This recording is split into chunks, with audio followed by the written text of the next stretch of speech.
പാടില്ലാത്തതൊക്കെ നടന്നല്ലോ. കേട്ടിട്ട് എനിക്ക് തന്നെ സഹിക്കാൻ പറ്റുന്നില്ലല്ലോ. പോലീസ് പിടിച്ചോണ്ട് പോകാൻ ശ്രമിച്ചപ്പോ എന്റെ മോളുടെ മനസ്സ് എന്തുമാത്രം വിഷമിച്ചിട്ടുണ്ടാവും. എത്ര തവണ പറഞ്ഞിട്ടുണ്ട് ഈ പണി ചെയ്യരുതെന്ന്, എന്നിട്ട് കേട്ടോ? വെള്ളത്തുണി ഇട്ട് നടന്നാ മാത്രം മതിയോ? ഇപ്പൊ മാനവും മര്യാദയും എല്ലാം പോയില്ലേ? ഇനിയിപ്പോ ഈ പെൺകുട്ടിക്ക് കല്യാണാലോചന പറഞ്ഞ ആരെങ്കിലും ഇങ്ങോട്ട് വരുവോ? എങ്ങനെയാ കെട്ടിച്ചു കൊടുക്ക?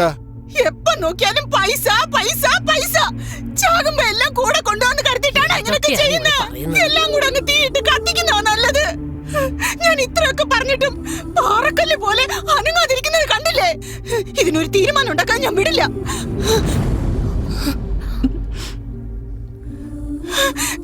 ഈ വൃത്തിയിട്ട പണി ഇനി ഒരിക്കലും ചെയ്യില്ല. സത്യം ചെയ്യും. പാറക്കല്ല് പോലെ അങ്ങനെ ഇരിക്കാതെ സത്യം ചെയ്ത് കൊടുക്കടാ. നിങ്ങൾ ചെയ്യില്ല, എനിക്കറിയാം. നിങ്ങൾ ഒരിക്കലും ചെയ്യില്ല. വേണ്ട, വിട്ടേക്കടി. ഞങ്ങൾ രണ്ടുപേരും കത്തിച്ചാമ്പലായാലും ഇയാൾ നന്നാവൂ.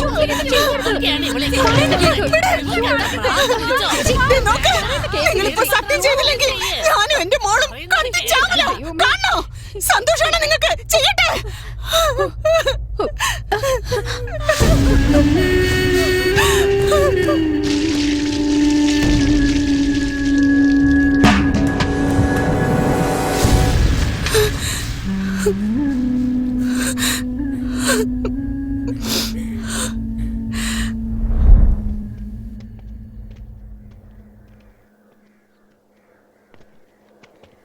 എടാ, ഇങ്ങോട്ട് വന്ന ചൂല് കൊണ്ട് അടി കിട്ടും.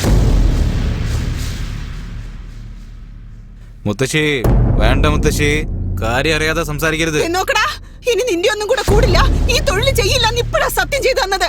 ഇനി എങ്ങാനും ഇങ്ങോട്ട് വന്നാലുണ്ടല്ലോ കയ്യും കാലും തല്ലി ഒടിച്ച് അടുപ്പിൽ വെക്കും ഞാൻ. അത് നിങ്ങളല്ല പറയേണ്ടത്, മാമനാണ് പറയേണ്ടത്. മാമൻ കുമൻ എന്ന് പറഞ്ഞ തലമുറ തല്ലി പൊളിക്കും ഞാൻ. ആരാടാ നിന്റെ മാമൻ? വൃത്തിയായിട്ടവനെ കണ്ടോ? മാമനാന്ന് പറഞ്ഞു വന്ന് നിക്കുന്നത്. ആ തെമ്മാടിയോട് പുറത്തു പോകാൻ പറ. അവള് പറഞ്ഞ കേട്ടില്ലേ? പോടാ ഇവിടുന്ന് കള്ളന്മാരെ. താൻ ഇങ്ങനെ തന്നെ പറയണം. തനിക്ക് ഇപ്പോഴാണോ മനസ്സിലായത് ഞങ്ങൾ കള്ളന്മാരാണെന്ന്? നീ പണക്കാരനായിട്ടാണ് ജനിച്ചു വീണത്. തെരുവിൽ ആക്രി കച്ചവടം നടത്തിക്കൊണ്ടിരുന്നവല്ലേ താൻ. ഇന്ന് കാറ്, വീട്, കരിമ്പ് തോട്ടം, ബംഗ്ലാവ്, 10 ഏക്കർ ഭൂമി, ഇതൊക്കെ താൻ എങ്ങനെ ഉണ്ടാക്കിയതാ? ഈ കള്ളന്മാരുടെ വേർപ്പിലുണ്ടായത് തന്നെയാ. ചെറുപ്പം തൊട്ട് മോനെ മോനെ എന്ന് എന്ത് വിചാരിച്ചാ വിളിച്ചെന്ന് എനിക്കറിയില്ല. പക്ഷെ ഞാൻ മാമനെ മാമാന്ന് വിളിക്കുമ്പോഴൊക്കെ എന്റെ അമ്മയുടെ കൂടെ ജനിച്ച അമ്മയുടെ ചേട്ടനായിട്ടാ ഞാൻ വിചാരിച്ചത്. അച്ഛനും അമ്മയും ഇല്ലാന്നുള്ള സങ്കടവും ഇല്ലായിരുന്നു. ഇന്ന് നിങ്ങൾ വലിയ കോടീശ്വരനായിരിക്കാം, പക്ഷെ ഈ കാണുന്നതൊക്കെ ഉണ്ടാക്കാനായിട്ടേ ഈ കള്ളൻ നിങ്ങൾക്ക് വേണ്ടി ജീവൻ പോലും പണയം വെച്ച് അധ്വാനിച്ചിട്ടുണ്ട്. ഈ കാണുന്നതിലൊക്കെ എന്റെ ജീവനുണ്ട്. തിരിച്ചു വേണമെന്ന് പറഞ്ഞ് തരാൻ പറ്റുമോ? എന്നിട്ടിപ്പോ എന്നെ പറയുന്നില്ല. വാടാ. എടാ വൃത്തിയായിട്ടവന്മാരെ, അവിടെ നിക്ക്.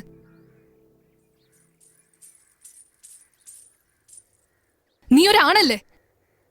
പറ, നീ ആണല്ലേന്ന്. നീ എന്താ പെമ്പിളരെ പോലെ സംസാരിക്കുന്നേ? നീ എന്താ പറഞ്ഞേ?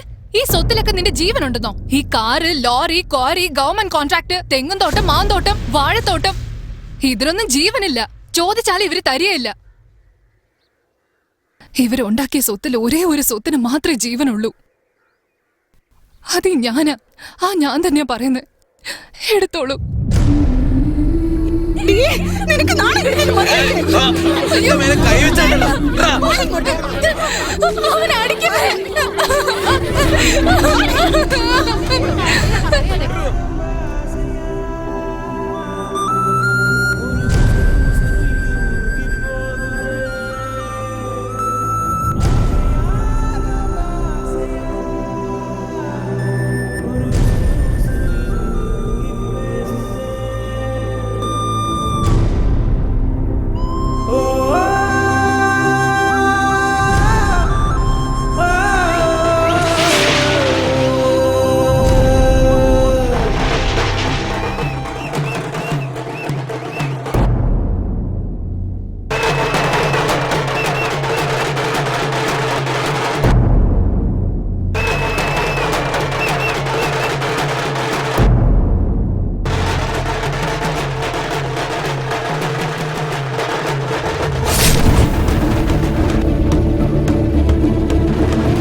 കുത്തി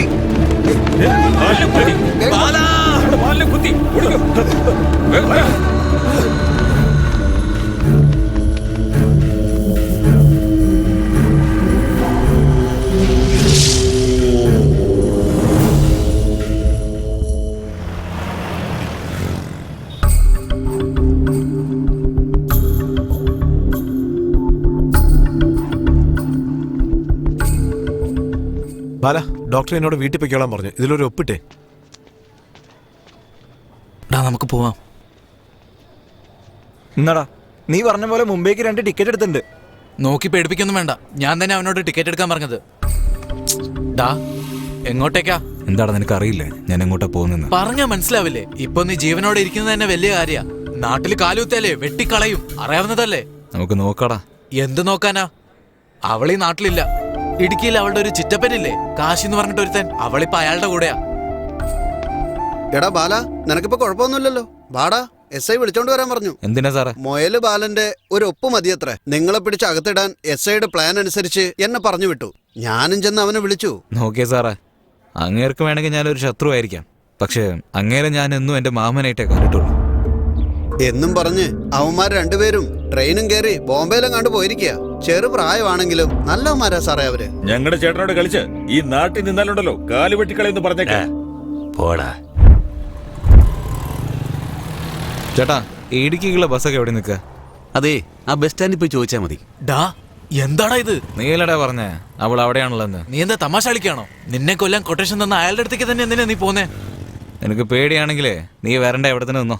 ഡാ, എനിക്ക് നല്ല ആഗ്രഹമുണ്ടടാ, നീയും അവളും സന്തോഷമായിട്ട് ജീവിക്കണമെന്ന്. ആ കുട്ടിയുടെ കയ്യിൽ നിന്ന് ഒരു ഉരുള ചോറ് കഴിക്കണമെന്ന്. വേണ്ടടാ, കൊന്നുകളയവര്. മരണവും ജനനവും അത് നമ്മുടെ കയ്യിലല്ലടാ ഉള്ളത്. ചേർത്ത് വെക്കണമെന്ന് അങ്ങേര് വിചാരിച്ചാ പിന്നെ ആര് വിചാരിച്ചാലും അത് പിരിക്കാൻ പറ്റില്ല. എനിക്ക് അവളെ കാണണോടാ.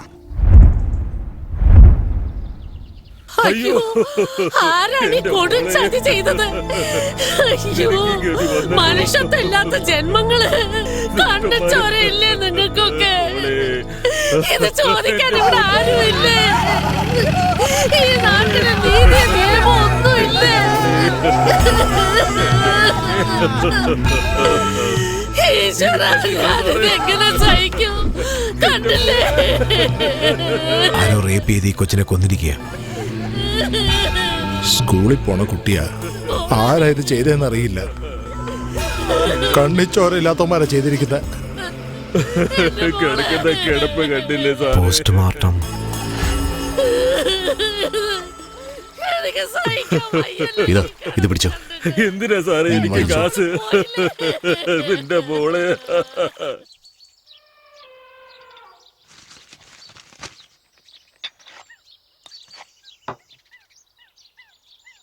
എന്താ പ്രേമ, സംഭവം നടക്കുമ്പോ നീ എവിടാ പോയത്? തേക്കുമരത്തിന്റെ ലോഡർക്കാൻ എറണാകുളം വരെ പോയതാ. നിള, ഇന്നെന്താ സ്കൂളിൽ പോകുന്നില്ലേ? എനിക്കിതിലൊരു ഒപ്പിട്ട് തരണം. പെട്ടെന്ന് നടക്കണ നാക്ക്.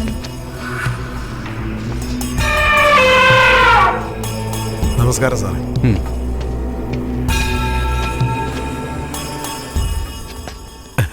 എന്താ സാറേ, എന്നെ വിളിച്ചെന്ന് ഇയാള് പറഞ്ഞു.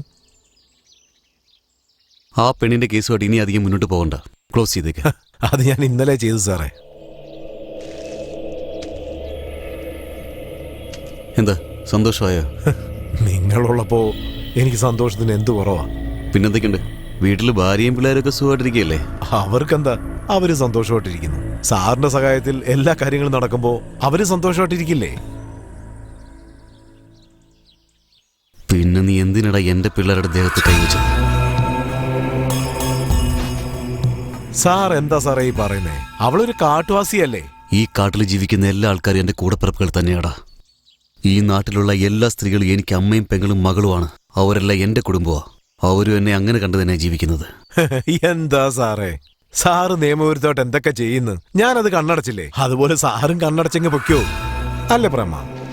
സാറിനൊന്ന് മനസ്സിലാക്കി കൊടുക്കടാ. അപ്പൊ വരട്ടെ സാറേ.